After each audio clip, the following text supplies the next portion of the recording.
नमस्कार साथियों, मैं प्रभात रंजन आप सबों का स्वागत करता हूं आपके अपने यूट्यूब चैनल संजीवनी जीएस पे।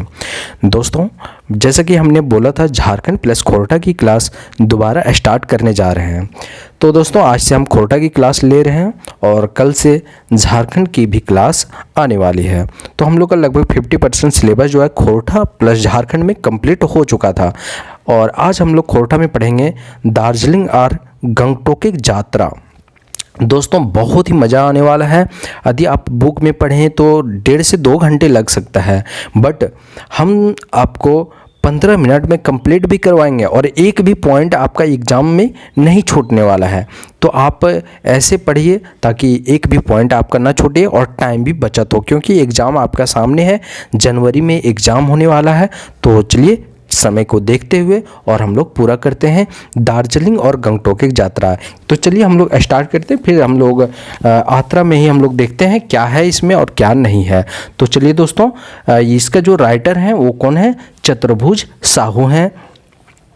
दोस्तों, इस यात्रा में हम देखें तो दार्जिलिंग और गंगटोक यानी कि जो सिक्किम की राजधानी है गंगटोक, उसका भी इसमें विवरण दिया गया है। तो हम लोग देखते हैं डॉक्टर चतुर्भुज साहू का जो है जन्म 3 जनवरी, याद रखना है 3 जनवरी 1950 हजारीबाग के सांकुल में हुआ है। उसके बाद मानव शास्त्री हैं चतुर्भुज साहू, जो है मानव शास्त्री हैं। गिरिडीह कॉलेज में ये प्रधानाध्यापक भी रह चुके हैं। ठीक है, कौन सा कॉलेज? गिरिडीह कॉलेज। हंसमुख टाइप से हैं, यानी कि मुस्कुराता हुआ चेहरा है इनका। मिलनसार हैं, ये जल्दी से किसी से मिल जाते हैं, यानी कि अपनापन। उसके बाद इसका जो जीवन है दोस्तों, वो सादा जीवन है और मधुर विचार है। गिरिडीह कॉलेज में मानव विज्ञान विभाग में, कौन सा? मानव विज्ञान विभाग में प्रधानाध्यापक हैं। स्टूडेंट लोग के साथ जाना एक नया अनुभव है। चतुर्भुज साहू बता रहे हैं कि स्टूडेंट लोग के साथ जाना यात्रा में एक नया अनुभव देता है। मानव विज्ञान विषय भी, ठीक है, डागर चाकर विषय है। कैसा है? तो डागर चाकर का मतलब हुआ कि लंबा चौड़ा विषय है, ये बहुत बड़ा विषय है मानव विज्ञान। इसमें जीव विज्ञान, वास्तुकला, संस्कृति से जोर नार रखवैया, डायर डहूर, ये सब इसी में आता है, मानव विज्ञान में आता है। तो दोस्तों, अब हम लोग यात्रा आरंभ करते हैं। ये समझ लीजिए कि आप ही लोग यात्रा पे निकले हुए हैं और मैं चतुर्भुज साहू हूँ, मैं आप लोग को बताते जा रहा हूँ। ठीक है, तो 1983 में हम लोग कब गए थे? 1983 में घाटशिला कॉलेज घाटशिला से गए हुए थे और 1984 में, दरअसल उस समय तो हम लोग का जन्म भी नहीं हुआ था, तो 1984 में गिरिडीह कॉलेज गिरिडीह से यात्रा प्रारंभ किए। ठीक है, कौन? चतुर्भुज साहू। 1983 में घाटशिला, 1984 में गिरिडीह, याद रखना है दोनों पॉइंट को। घाटशिला कॉलेज से 30+ स्टूडेंट के साथ जो है दुर्गा पूजा की छुट्टी में शोध कार्य के लिए गए हुए थे। दोस्तों, शोध कार्य के लिए जाते हैं कब? दुर्गा पूजा की छुट्टी में। कितने स्टूडेंट? 30+ स्टूडेंट। ये सारे पॉइंट आपको याद रखने हैं।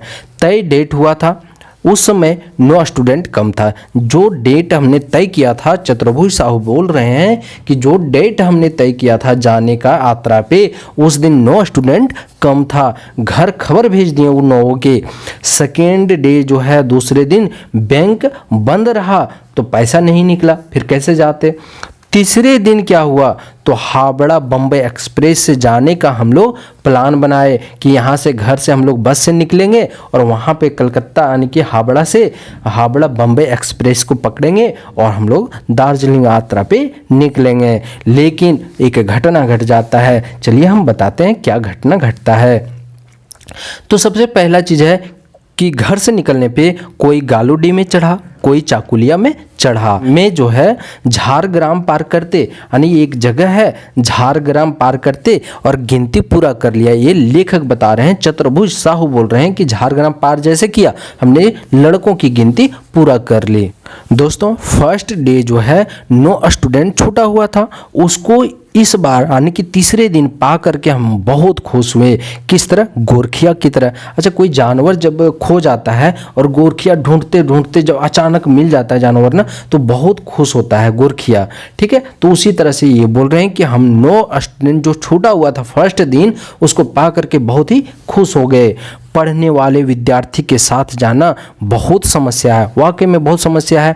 अलग अलग तरह की क्वेश्चन करेंगे, उसके बाद कोई इधर चला गया, कोई उधर चला गया, खो गया तो उसको ढूंढो, बहुत तरह का समस्या होता है।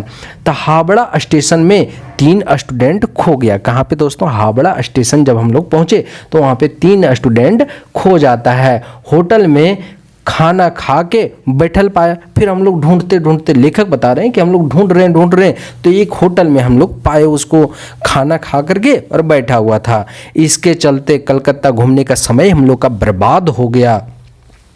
दिन का जो ट्रेन था उसके कारण छूट गया। यानी कि आपको याद रखना है किसके कारण? वो तीनों स्टूडेंट को खोजने के कारण हम लोग कलकत्ता नहीं घूम पाए। फिर दिन का ट्रेन हम लोग का छूट गया, कौन? हावड़ा मुंबई एक्सप्रेस, ठीक है।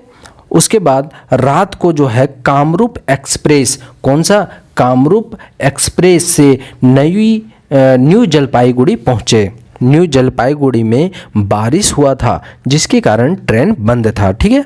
उसके बाद पहाड़ पर चढ़ने वाला ट्रेन, छोटा ट्रेन, यानी कि वहाँ पे छोटा ट्रेन आपको देखने को मिलेगा, पतला पतला होता है और बार बार वो क्या करता है? रोड को क्रॉस करता है बार बार, ठीक है। तो वहाँ पे जो छोटी छोटी गाड़ियाँ होती है, खास करके टाटा सोमो वहाँ पे बहुत ज़्यादा चलती है, क्योंकि अधिक से अधिक सवारी भी ले लेता है टाटा सोमो और वो पहाड़ पे चढ़ने में भी सक्षम है। तो अभी हम लोग गए थे तो टाटा सोमो से ही गए थे 2 साल पहले, तो वही हमको याद है। बार बार एक साथ चलते हैं, जैसे गाड़ी भी चल रही है और ट्रेन भी एक साथ, और बार बार एक दूसरे को क्रॉस हो रहा है।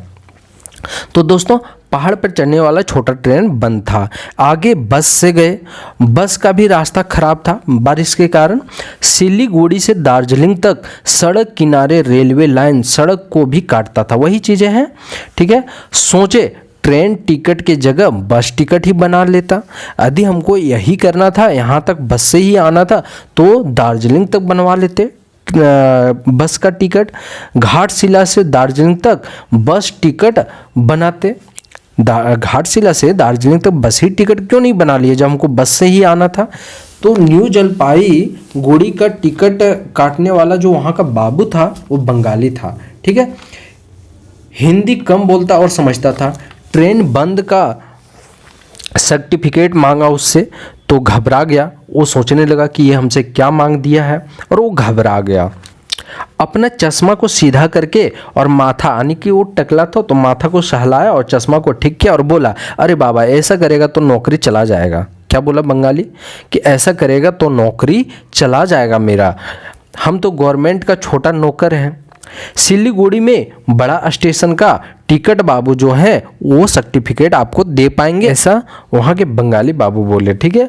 फिर वहाँ पहुँच करके, यानी कि सिलीगुड़ी पहुँच करके सर्टिफिकेट हमने प्राप्त किया और सिलीगुड़ी से आगे बस से सफ़र स्टार्ट किए। बस के ऊपर स्टूडेंट चढ़ गया। अब बस के ऊपर क्या हो गया? स्टूडेंट लोग चढ़ गया और उसकी निगरानी के लिए मैं भी चढ़ गया। लेखक कहाँ पे है? बस के छत पे, याद रखना है। बस ऊपर से नीचे मनुष्य बहुत छोटा, मुट्ठा भर दिख रहा था, यानी कि मुट्ठी भर छोटा छोटा दिख रहा था ऊपर से। जाहिर सी बात है, पहाड़ के चोटियों से हम देखेंगे नीचे तो क्या दिखेगा? आदमी लोग एकदम छोटा छोटा दिखेगा, तो वही चीज़ है। गाड़ी पलटने का भी डर लग रहा था। उत्तरी ध्रुव, दक्षिणी ध्रुव, अलास्का, ग्रीनलैंड वाले कई महीने धूप का दर्शन भी नहीं कर पाते। लेखक बता रहे हैं, कोई लड़का पूछा होगा कि यहाँ पे कैसे ये लोग रहते हैं, ये लोग हम लोग के बारे में कुछ जानते भी हैं या नहीं जानते हैं, लड़का पूछा। तो वही लेखक बता रहे हैं कि उत्तरी ध्रुव, दक्षिणी ध्रुव, अलास्का, ग्रीनलैंड वाले कई महीने तक धूप भी दर्शन नहीं कर पाते। ऐसा जगह है वहाँ पे, इतना बर्फीला जगह, वहाँ पे सूर्य का प्रकाश जो है वहाँ पर पहुँचता नहीं है कई महीनों तक। करसियांग हम लोग पहुँच चुके हैं। अब कहाँ पे हम लोग पहुँच गए? करसियांग, सिलीगुड़ी से, ठीक है। दार्जिलिंग जिला का सब डिवीज़न है ये, कौन? करसियांग। दार्जिलिंग जिला का सब डिवीज़न कौन है? करसियांग। ये पॉइंट आपको याद रखना है। एक पहाड़ी स्टेशन है। करसियांग की हाइट जो है 5 मतलब डॉट डॉट डॉट है, यानी कि कुछ और भी होगा, जैसे 52, 53 ऐसे फीट है, ठीक है। दार्जिलिंग से 22 किलोमीटर है, ठीक है। कौन सा? करसियांग। नाइट में हम लोग यहीं पे रुके थे। फर्स्ट नाइट कहाँ पे रुके? तो करसियांग में रुके दोस्तों, फर्स्ट नाइट। विद्यार्थी को समझ आ गया, लेकिन हम लोग जब गए थे 2 साल पहले तो कहीं पे रुकना उकना नहीं था। टाटा सोमो से तो वैसे भी 3 घंटे में हम लोग पहुंच ही गए थे सिलीगुड़ी से, क्योंकि 80-85 किलोमीटर के आसपास ही है। तो नाइट में यहीं पे रुके थे कर्सियांग में। लेखक और उनके विद्यार्थी, तो विद्यार्थी को समझ आ गया यहाँ ओढ़ना बिछावन क्यों लाने बोले। हम जो कि पहले भी बताए थे कि यदि आप कभी दार्जिलिंग का टूर पे जाएं तो भरपूर कपड़ा उपड़ा ले करके जाएं और खाने का व्यवस्था, क्योंकि वहाँ का खाना आपसे नहीं खिलाएगा। तो ओढ़ना बिछावन क्यों लाने बोले थे, ये चीज़ स्टूडेंट लोग को समझ में आ गया था। मेरा बात न माना, फेरा में पड़ गया लड़का लोग। कनकनी हवा और दार्जिलिंग का पहचान करा दिया यहाँ पे। कहाँ पे? कर्सियांग में। कर्सियांग में छोटा ट्रेन चलना स्टार्ट हो गया था। याद रखना है दोस्तों, छोटा ट्रेन कहाँ से चल रहा है? कर्सियांग से। अभी तक तो बंद था बारिश के कारण। हम लोग बैठ गए अब ट्रेन में, छोटा ट्रेन में, और घूम स्टेशन पहुँचे। रेलवे लाइन पे बालू गिराते देख करके, यानी कि जो बारिश हुआ था तो पटरी पे बालू गिरा रहा था, ठीक है। तो स्टूडेंट को अजीब लगा, पूछने लगा कि लोहा पटरी पे बालू क्यों? जवाब क्या दिए चतुर्भुज साहू, वो भी देखिए। पटरी चकवा के बीच घर्षण शक्ति बढ़ाने के लिए गाड़ी बिछड़े नहीं है, यानी कि गाड़ी जो है बिछड़े नहीं और घर्षण शक्ति बना रहे, इसके लिए बालू गिराया जा रहा है। तो घूम स्टेशन में स्टूडेंट को बताए दुनिया का सबसे ऊंचा स्टेशन यही है। दुनिया का सबसे ऊंचा स्टेशन कौन सा है? तो घूम स्टेशन है। स्टूडेंट को हमने बताया, जिसका हाइट 9000 फीट है। दोस्तों ये बुक में जो है 8000 फीट भी है और 9000 फीट भी है, और यहाँ पे आपको शायद 28 किलोमीटर मिलेगा बुक में, बट वो 8 किलोमीटर होगा हाइट। अब हाइट का बात है तो 28 किलोमीटर थोड़ी ना होगा, वो तो 9000 फीट मतलब ऐसे दिया हुआ है बुक में, तो 8 किलोमीटर के आसपास हो सकता है। उसके बाद दोस्तों घूम स्टेशन पे रात बिताए। काल्हा हवा कनकनी दार्जिलिंग का पहचान दिला दिया। कहाँ पे? घूम स्टेशन में। घूम स्टेशन जब पहुंचे दोस्तों, तो यहाँ पे गौतम बुद्ध का देखे मूर्ति, जो दुनिया का सबसे बड़ा मूर्ति है। छोटा ट्रेन पकड़ करके बतसिया जलेबिया से होते दार्जिलिंग तरफ बढ़े। अब बतसिया जलेबिया एक मोड़ टाइप से है। यह मोड़ जो है दुनिया में जाना जाता है। याद रखना है दोस्तों कि कौन सा मोड़ दुनिया में सबसे ज़्यादा विख्यात है, तो बतसिया जलेबिया का मोड़, ठीक है। दार्जिलिंग तरफ यहाँ से बढ़े। इस मोड़ से होकर के दार्जिलिंग जो है 8 किलोमीटर होता है, यानी इस मोड़ से जब हम आगे निकलेंगे तो यहाँ से दार्जिलिंग मात्र 8 किलोमीटर है। आपको पूछ सकता है कि बतसिया से दार्जिलिंग की दूरी कितनी है, तो 8 किलोमीटर है। दार्जिलिंग का जो चाय है वो प्रसिद्ध है, बहुत ज़्यादा प्रसिद्ध है। दार्जिलिंग पहुँचते ही, यानी कि जब दार्जिलिंग पहुँचे तो स्टूडेंट चाय पीने लगा, तुरंत होटल में गया और चाय पीने लगा। हम लोग को देख होटल एजेंट पंडा जी जैसा घेर लिया, यानी कि हम लोग को पंडा जी जैसा घेर लिया के कहने का मतलब है कि होटल का जो जितने भी लोग था वो सब क्या किया, हम लोग को घेर लिया और पूछने लगा कि आपको क्या चाहिए, खाना खा लीजिए, ये कर लीजिए, वो कर लीजिए, इस तरह से, तो ताकि उसका मोटा रकम हम लोग से मिल सके। तो ऐसा उन्होंने किया। इसको लगा मोटका पहुना मिला है। दरअसल हम लोग के साथ भी ऐसा ही हुआ था, बट हम लोग जा करके एक रूम लिए और वहीं पे रात में रुके। कई दिन का कमाई एक ही दिन हो जाएगा, ऐसा होटल का जो है एजेंट लोग, होटल का मालिक लोग समझने लगा था कि कई दिन का कमाई आज ही तो निकाल लेंगे हम। होटल चार्ज सुन करके मुश्किल में पड़ गए हम लोग। दार्जिलिंग सरकारी कॉलेज के प्रिंसिपल से मिले। रात में सबको परेशानी ठंड के कारण हुआ। 3-4 लोग जो है सट के सो गए, यानी कि 3-4 लोग सट के सो गए, ठंडा लग रहा था। जो बीच में था वो बचा ठंडा से। सेकेंड डे यानी कि दूसरे दिन जो है अपने अपने पसंद के मानव विज्ञान स्टूडेंट को मिलाए, यानी कि जो जिसका सब्जेक्ट था वैसे मिलाए, और सब अपना अपना जाति पे, तो कोई लेप्चा, कोई भूटिया, कोई सार्की, गोरखा पे काम करने लगा, स्टूडेंट पर काम किया। दार्जिलिंग का खान पान अलग था। दार्जिलिंग का जो है खान पान दोस्तों वो अलग था कुछ। रोड के किनारे गाय, कुत्ता, बरद, भैंस काट देता था। हम आपको पहले भी बताए थे कि आपको खाने का व्यवस्था भी यहीं से लेके जाना पड़ेगा यदि आप दार्जिलिंग की यात्रा पे जा रहे हैं तो। और होटल में खाने से घबराने लगे स्टूडेंट लोग। आखिर में सूखा रोटी, बिस्किट, पाव रोटी से भूख मिटाए। ठीक है, कुछ कुछ स्टूडेंट जो सूखा रोटी लेकर के गया था, बिस्किट, पाव रोटी, उसी से हम लोग भूख मिटाए। कलवा हवा और अधभरवा पेट। अब देखिए, एक तो वहाँ पे कनकनी है, ठंडा लग रहा है, दूसरा कि पेट भी खाली है, तो दोनों। लेकिन हुआ क्या है यहाँ पे अच्छे से समझिए। दार्जिलिंग यात्रा का जोश भी हम लोग में बना हुआ था। हिमालय का एवरेस्ट देखने का, कंचनजंगा चोटी देखने का हम लोग का जोश बना हुआ था।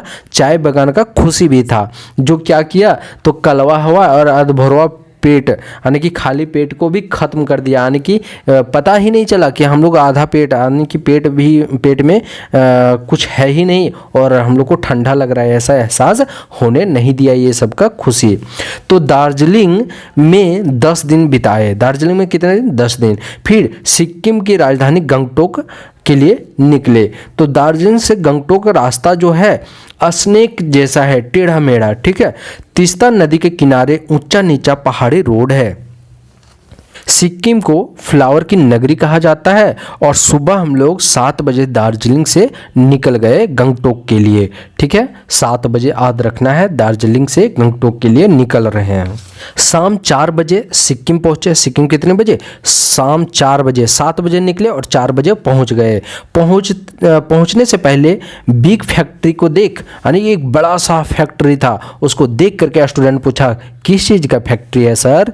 तो जवाब मिला भारत का प्रसिद्ध स्थान जहां पेनिसिलिन दवाई बनता है। यानी कि यहाँ पे क्या बन रहा है? पेनिसिलिन दवाई इस कारखाने में। आगे है सिक्किम का मद दारू का फैक्ट्री। और आगे क्या है दोस्तों? तो मद दारू फैक्ट्री है, जिसको रंगपो मद फैक्ट्री भी कहते हैं। तो रंगपो मद फैक्ट्री, ये पॉइंट याद रखना है। मद जो है फल के रस से बनता है। मद यानी कि दारू जो बनता है उस किससे बनता है? फल के रस से बनता है। दार्जिलिंग यात्रा से सिक्किम यात्रा स्टूडेंट को ज़्यादा पसंद आया। दोस्तों याद रखना है, ये क्वेश्चन पूछा जा सकता है कि किस यात्रा को स्टूडेंट ज़्यादा पसंद किया? तो सिक्किम यात्रा, यानी दार्जिलिंग यात्रा से ज़्यादा सिक्किम यात्रा को स्टूडेंट ज़्यादा पसंद किया। तो दोस्तों इस तरह से ये क्लास जो है कंप्लीट होती है। मिलते हैं नेक्स्ट क्लास में। यदि आपको क्लास पसंद आया हो तो आप लाइक करें, कमेंट करें और सब्सक्राइब जरूर कर लें। नेक्स्ट क्लास सही टाइम पे मिल सके, इसलिए सब्सक्राइब करना बहुत ज़्यादा ज़रूरी है। तो चलिए मिलते हैं नेक्स्ट क्लास में। बहुत बहुत धन्यवाद। जय हिंद।